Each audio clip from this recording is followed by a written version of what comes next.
Alice was beginning to get very tired of sitting by her sister on the bank, and of having nothing to do. Once or twice she had peeked into the book her sister was reading, but it had no pictures or conversations in it, and what is the use of a book, thought Alice, without pictures or conversations? So she was considering in her own mind, as well as she could, for the day made her feel very sleepy and stupid, whether the pleasure of making a daisy chain would be worth the trouble of getting up and picking daisies, when suddenly a white rabbit with pink eyes ran close by her. There was nothing so very remarkable in that, nor did Alice think it so very much out of the way to hear the rabbit say to itself, "Oh dear. Oh dear. I shall be too." But when the rabbit actually took a watch out of its waistcoat pocket and looked at it and then hurried on, Alice started to her feet, for it flashed across her mind that she had never before seen a rabbit with either a waistcoat pocket, or a watch to take out of it, and, burning with curiosity, she ran across the field after it and was just in time to see it pop down a large rabbit hole, under the hedge. In another moment, down went Alice after it. The rabbit hole went straight on like a tunnel for some way and then dipped suddenly down, so suddenly that Alice had not a moment to think about stopping herself before she found herself falling down what seemed to be a very deep well. Either the well was very deep, or she fell very slowly, for she had plenty of time, as she went down, to look about her. First, she tried to make out what she was coming to, but it was too dark to see anything. Then she looked at the sides of the well and noticed that they were filled with cupboards and bookshelves. Here and there she saw maps and pictures hung upon pegs. She took down a jar from one of the shelves as she passed. It was labeled, "Orange Marmalade," but, to her great disappointment, it was empty. She did not like to drop the jar, so managed to put it into one of the cupboards as she fell past it. Down. Would the fall never come to an end? There was nothing else to do, so Alice soon began talking to herself. "Dinah'll miss me very much tonight, I should think. Dinah was the cat. I hope they'll remember her saucer of milk at tea time. Dinah, my dear, I wish you were down here with me." Alice felt that she was dozing off, when suddenly, thump! Thump! Down she came upon a heap of sticks and dry leaves, and the fall was over. Alice was not a bit hurt, and she jumped up in a moment. She looked up, but it was all dark overhead. Before her was another long passage and the white rabbit was still in sight, hurrying down it. There was not a moment lost. Away went Alice like the wind and was just in time to hear it say, as it turned a corner, "Oh, my ears and whiskers, how late it's getting." It was close behind it when she turned the corner, but the rabbit was no longer to be seen. She found herself in a long, low hall, which was lit up by a row of lamps hanging from the roof. There were doors all round the hall, but they were all locked. And when Alice had been all the way down one side and up the other, trying every door, she walked sadly down the middle, wondering how she was ever to get out again. Suddenly she came upon a little table, all made of solid glass. There was nothing on it but a tiny golden key, and Alice's first idea was that this might belong to one of the doors of the hall.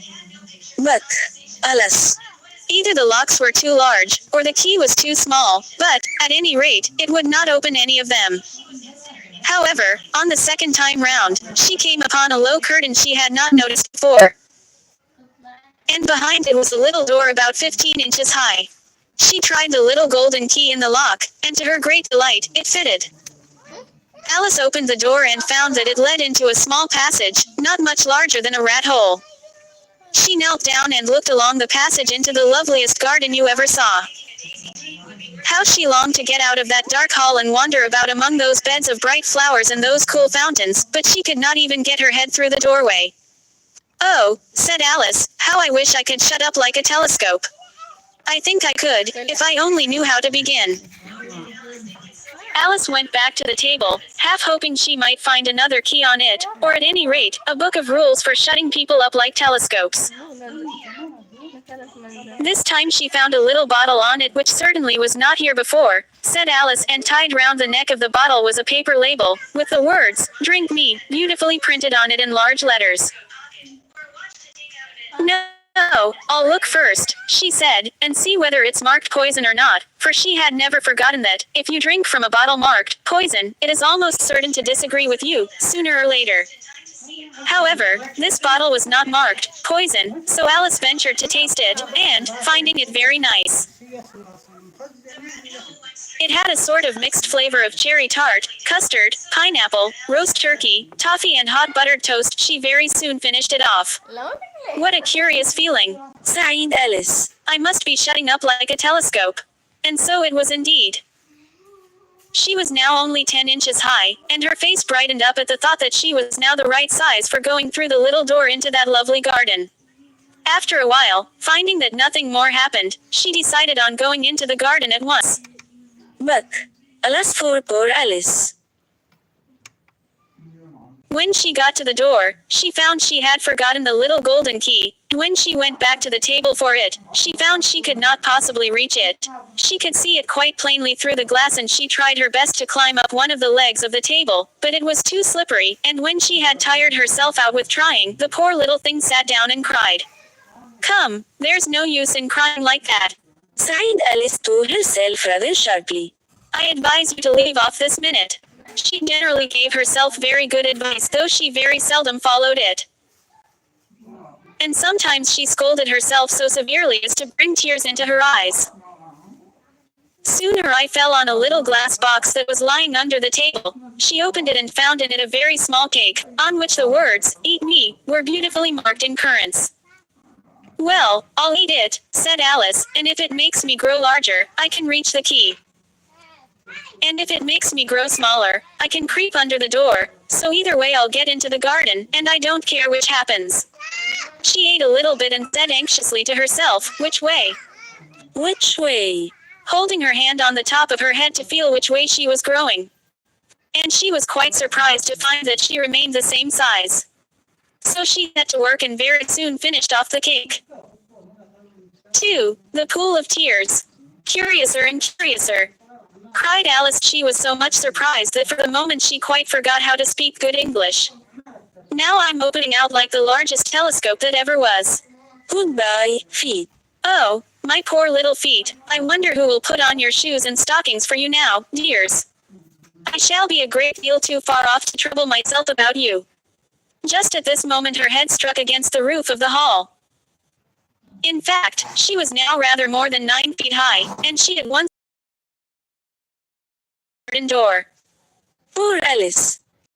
As she could do, lying down on one side, to look through into the garden with one eye. But to get through was more hopeless than ever. She sat down and began to cry again. She went on shedding gallons of tears, until there was a large pool all round her and reaching half down the hall.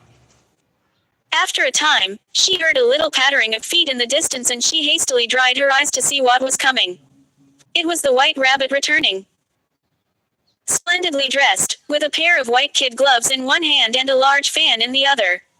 He came trotting along in a great hurry, muttering to himself, "Oh, the Duchess, the Duchess. Oh, won't she be savage if I've kept her waiting?" When the rabbit came near her, Alice began, in a low, timid voice, "If you please, sir." The rabbit started violently, dropped the white kid gloves and the fan, and scurried away into the darkness as hard as he could go. Alice took up the fan and gloves, and she kept fanning herself all the time she went on top. Dear, dear, how queer everything is today. And yesterday things went on just as usual. Was I the same when I got up this morning? But if I'm not the same, the next question is, who in the world am I? Ah.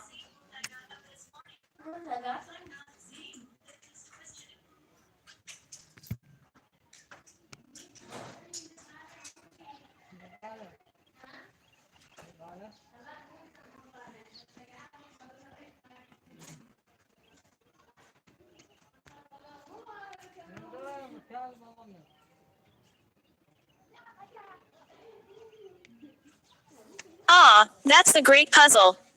As she said this, she looked down at her hands and was surprised to see that she had put on one of the rabbit's little white kid gloves while she was talking. How can I have done that? She thought. I must be growing small again.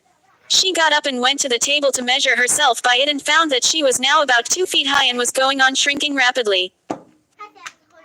She soon found out that the cause of this was the fan she was holding, and she dropped it hastily, just in time to save herself from shrinking away altogether. "That was a narrow escape," said Alice, a good deal frightened at the sudden change, but very glad to find herself still in existence. "And now for the garden." And she ran with all speed back to the little door. "And now for the garden." The little door was shut again, and the little golden key was lying on the glass table as before. "Things are worse than ever," thought the poor child, "for I never was so small as this before, never." As she said these words, her foot slipped, and in another moment, splash! She was up to her chin in salt water. Her first idea was that she had somehow fallen into the sea. However, she soon made out that she was in the pool of tears which she had wept when she was 9 feet high. Just then she heard something splashing about in the pool a little way off, and she swam near to see what it was.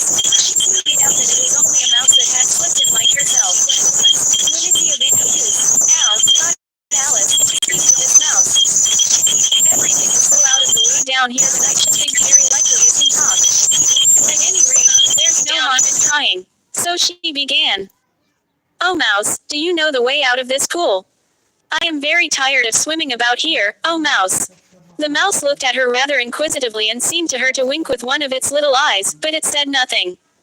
"Perhaps it doesn't understand English," thought Alice. "I dare say it's a French mouse, come over with William the Conqueror." Again, "Oh est ma shot," which was the first sentence in her French lesson book. The mouse gave a sudden leap out of the water and seemed to quiver all over with fright. "I beg your pardon," cried Alice hastily, afraid that she had hurt the poor mouse' feelings. "I quite forgot you didn't like cats." "Not like cats," cried the mouse in a shrill, passionate voice. "Would you like cats, if you were me?" "Well, perhaps not," said Alice in a soothing tone. "Don't be angry about it. And yet I wish I could show you our cat Dinah. I think you'd take a fancy to cats, if you could only see her. She is such a dear, quiet thing." The mouse was bristling all over, and she felt certain it must be really offended. "We won't talk about her any more, if you'd rather not." "We, indeed," cried the mouse, who was trembling down to the end of its tail. "As if I would talk on such a subject. Our family always hated cats, nasty, low, vulgar things. Don't let me hear the name again. Alice at the Mad Tea Party. Alice at the Mad Tea Party." "I won't indeed," said Alice, in a great hurry to change the subject of conversation. Are you fond of dogs? There is such a nice little dog near our house, I should like to show you. It kills all the rats and, oh, dear," cried Alice in a sorrowful tone, "I'm afraid I've offended it again." For the mouse was swimming away from her as hard as it could go, and making quite a commotion in the pool as it went. So she called softly after it, "Mouse dear, do come back again, and we won't talk about cats, or dogs either, if you don't like them." When the mouse heard this, it turned round and swam slowly back to her. Its face was quite pale, and it said, in a low, trembling voice, "Let us get to the shore and then I'll tell you my history and you'll understand why it is I hate cats." It was high time to go.